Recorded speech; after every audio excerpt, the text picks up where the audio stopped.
The third stanza of the song begins the presentation of the main thing, or the main practice. And it begins, the main thing is your mind, the root of all misery and joy, and of samsara and nirvana.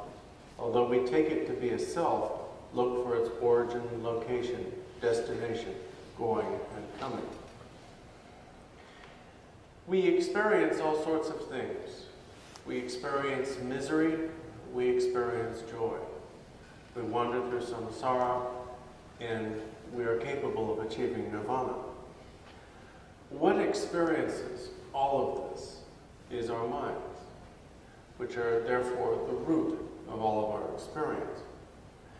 And in particular, the root of all of our delusion, the experience of samsara, our experiences of misery, and so forth.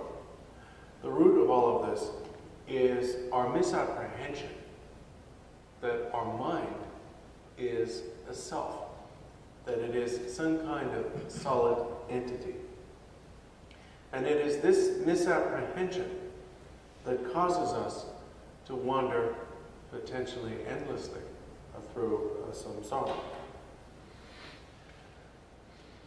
So if one becomes free from this misapprehension through recognition of what the mind really is, then through that one achieves nirvana.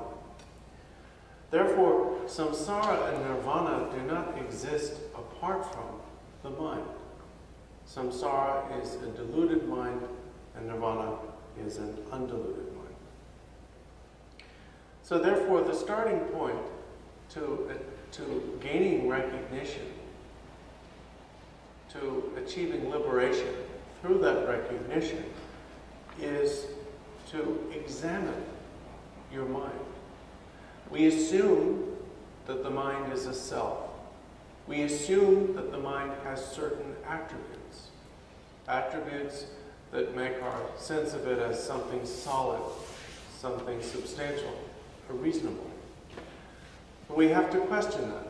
We have to look to see, does the mind really possess these attributes that we assume it possesses? So look for its origin, where your mind has come from, its location, where it is, its destination, its going and coming. Finally, we have to ask ourselves the question, what is mind? What is it, really? We never look at it, we look at everything else, but when you look at your mind, with your mind, what is it? What is it made up of? Where is it? In the words of the song, examine where it is, outside or inside. Does the mind have a specific location? Is it outside your body or inside your body? If it's inside your body, exactly where? How much space does it take up? At what point does the mind begin and end within the body? When you look at an object, does your mind go out to the object? Does the object come into you? What really is going on? And what is it? If it's solid, if it's real, it must be made up of something. Does it have a color? Is the mind white or blue or red or yellow or green or brown or purple? Does it have a shape? Is it round or square or triangular? Is it a tetrahedron? Is it a cube? What is it? If it doesn't have any of these attributes, then what attributes does it have? If it's real, it must possess some kind of measurable attribute. Otherwise, we have no reason for asserting that it's real. So in the words of the song, examine whether it is real or unreal. Now, when you scrutinize your mind, looking for all of these attributes, you finally exhaust the search because you find nothing. You don't find that the mind has any shape.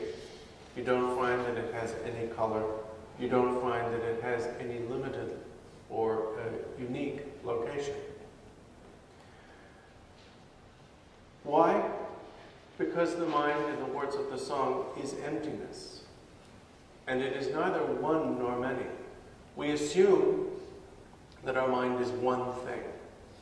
But when you break it down, you see that it's capable of any states. And yet all of these states are not really different things, different entities. When you look for its origin, you discover it is unoriginated.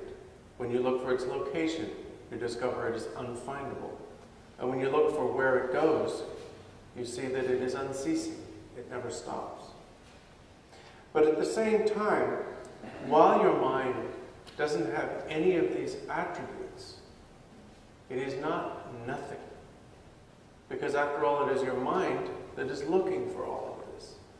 It is your mind that experiences, it is your mind that knows, it is your mind that feels. So therefore the song says, whatever arises in your mind is fresh. Fresh here means that the mind in the direct experience of the present moment can be free of any kind of attitude toward itself, any kind of conceptual opinion about itself. Now, when you're looking for these things in a directed way, you may wonder if what is looking is different from what is being looked at. Is the mind that is looking for the mind's color different from the mind whose color is being looked for? In that case, the song says, look at what thinks.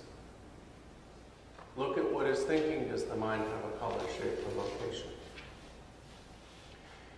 Another thing that can happen is when looking at the mind in this way, you become anxious. You're trying to see the mind's nature. Therefore, you have some investment, and you think, in the words of the song, looking for it, you think, will I see it or not? In that case, look at that which thinks, will I see it or not? Look at what feels, hope and fear.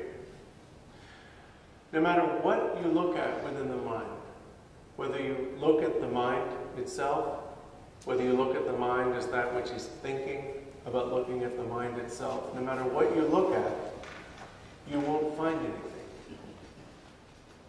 You cannot find or see anything. What do you do then? In the words of the song, if there is nothing to look at, rest in that without thinking anything. Without thinking anything means without trying to conceptually capture what you are experiencing. Without saying to yourself, the mind is this and just this, or the mind is like this or like that. That means that the practice here is remaining free from concepts, ideas, or opinions about the mind. Therefore, in the next stanza, he writes, the view is exhaustion of the intellect. You gain the view when you have exhausted all of your intellect's attempts to comprise the mind within some kind of concept. Meditation is without intellectual engagement. Without intellectual engagement means meditation is nothing other than allowing your mind to look directly at itself without trying to think about itself as one thing or another, without engaging in the intellect's operation of generating concepts and categories and so on. In other words, resting your mind in a state beyond the intellect, a state without alteration. You don't try to capture the mind in a concept. You simply view it. And you don't try to change it or tweak it, turn it into any particular thing based on expectations. Now, when you do this practice, there's still a great deal of process to go through, which means that experience will vary. And if you experience fluctuations in the degree of lucidity in meditation, your degree of insight and so forth, the key to working with that is found in the next line, which says, devotion and diligence are companions on the path. Your best friends on the path are devotion and diligence.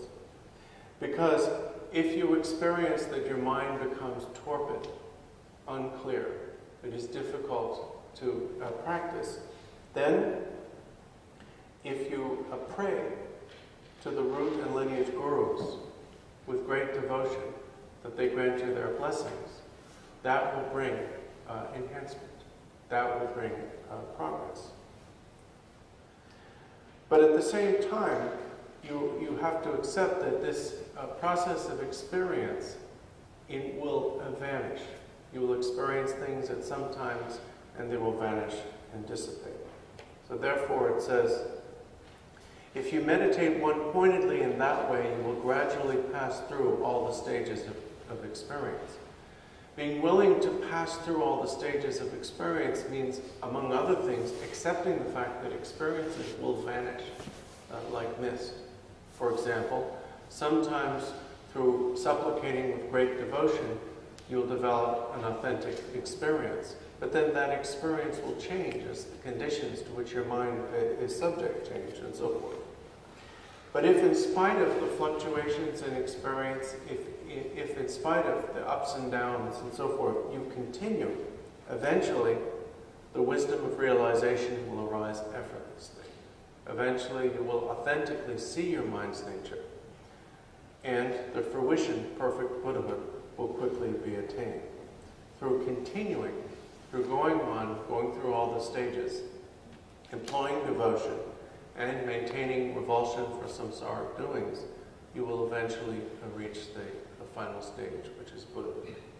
And then the colophon says, for the use of the retreatant Lobsang Tenpa, this was quickly written by Palchen and Barway Dorje, a mantra dharan of the end of time, virtue. That's all I want.